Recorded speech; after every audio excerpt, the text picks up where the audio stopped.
Hey everyone, I'm Shaina Malikay, and this is my story when people ask me, who am I? I realize that I'm still discovering myself every single day.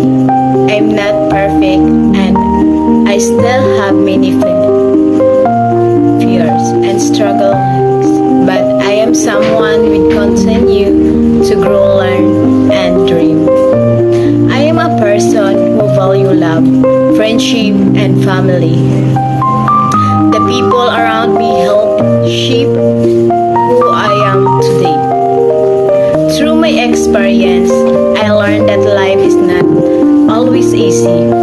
There were moments when I felt insecure, misunderstood, or emotionally tried. Sometimes I questioned my worth and my ability, but those challenges taught me how to become stronger and more understanding, not only toward others but also toward myself. One thing I discovered about myself is that I am caring and emotional.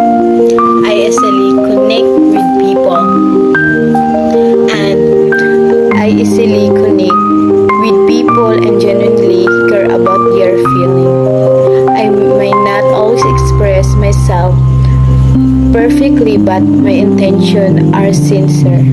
I always learn that being insensitive is not a weakness, it shows I have empathy and a soft heart.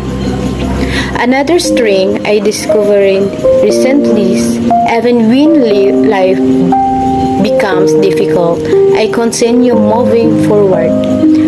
I learn how to handle problems step by step and not give up easily.